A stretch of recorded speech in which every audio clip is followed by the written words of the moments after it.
Well, hello. In this video module, we're going to consider pharmacist licensure procedures.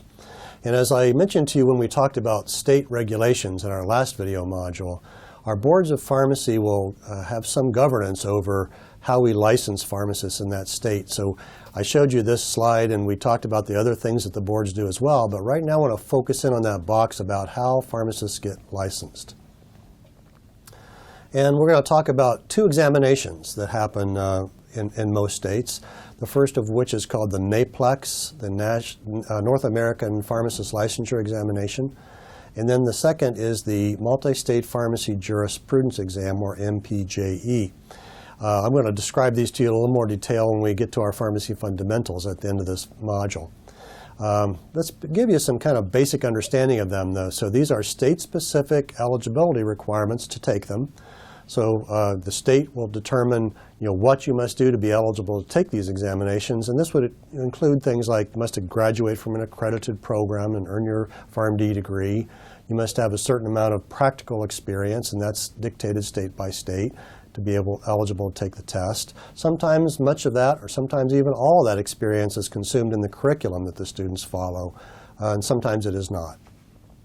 And then any other requirements that they may have in terms of what you need to do to get licensed in that state. If they deem you worthy and capable and eligible to take the examination, then you would register and take the NAPLEX exam as well as the MPJE online. Some states don't use the MPJE, by the way.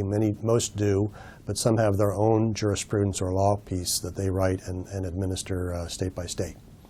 These are computer adaptive examinations.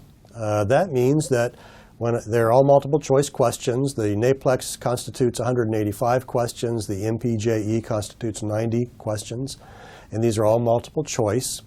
And the computer adaptive piece, if you've never taken a computer adaptive test, means that you answer a question, and based on the answer you give to that question, it dictates the next question you get. So if you get the question right, maybe you go one direction. If you get it wrong, they may take you in a different direction.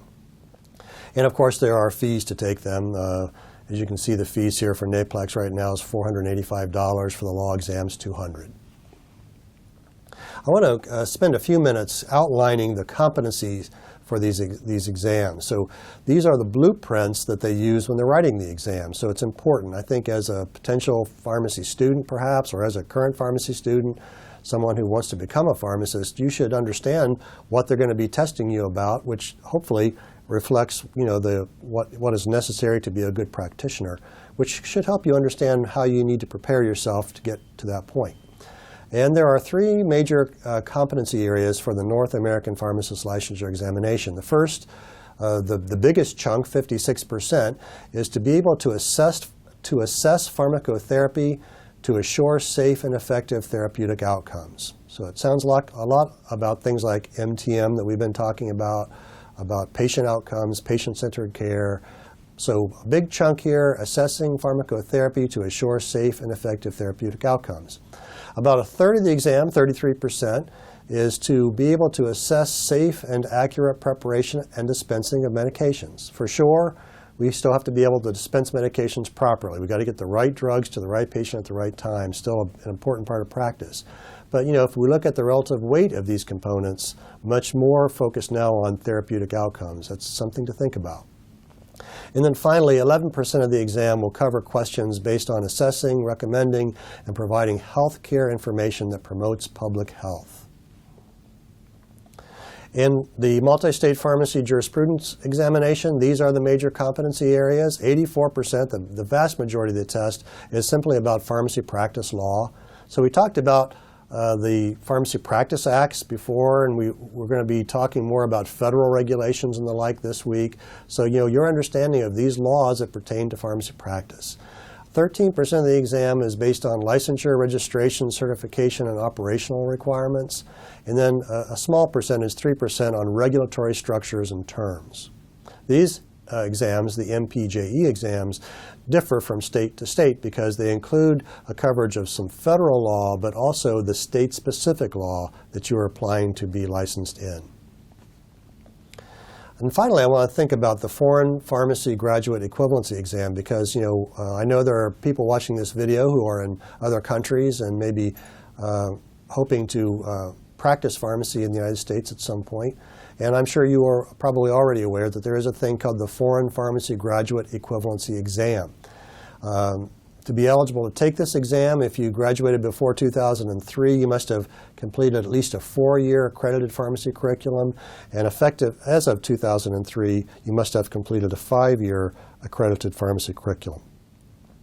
You must meet certain test of English as a foreign language requirements. These are based on internet-based testing requirements, and the specific requirements are outlined in their candidacy bulletin. There is, of course, a fee. The initial application fee is $1,200. To take an exam again after a failure, it's $750. And just to be sure that everybody understands, the passage of the Foreign Pharmacy Graduate Equivalency Exam simply makes you eligible to sit for the regular pharmacist licensure examinations in the United States. So that exam alone will not allow you to practice pharmacy. The competency areas for the Foreign Pharmacy Graduate Equivalency Exam are these.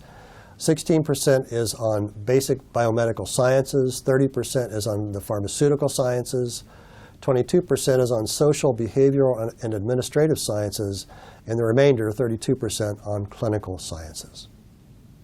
Let's look at our pharmacy fundamentals for this video module. First, and a really important one, NAPLEX, the North American Pharmacist Licensure Examination, is administered by the National Association of Boards of Pharmacy, or NABP.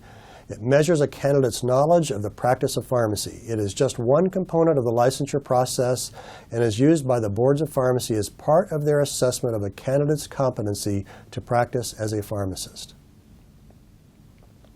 The MPJE is the law piece of that examination process, Multi-State Pharmacy Jurisprudence Examination. It's administered again by the National Association of Boards of Pharmacy. It combines federal and state-specific questions to test the pharmacy jurisprudence knowledge of prospective pharmacists. It serves as the pharmacy law exam in participating jurisdictions. And then finally, we talked about the transfer of license in our last video module. I want to introduce this important pharmacy fundamental to you, reciprocation. This means the transfer of a pharmacist license from one state to another, with procedures varying between states. That is called reciprocating your license. Now here's the discussion forum question that I would love you to think about as you go into our discussions this week. The majority of the NAPLEX exam relates to assessing pharmacotherapy and assuring effective therapeutic outcomes. What does that imply to you in terms of the evolving scope of pharmacy practice?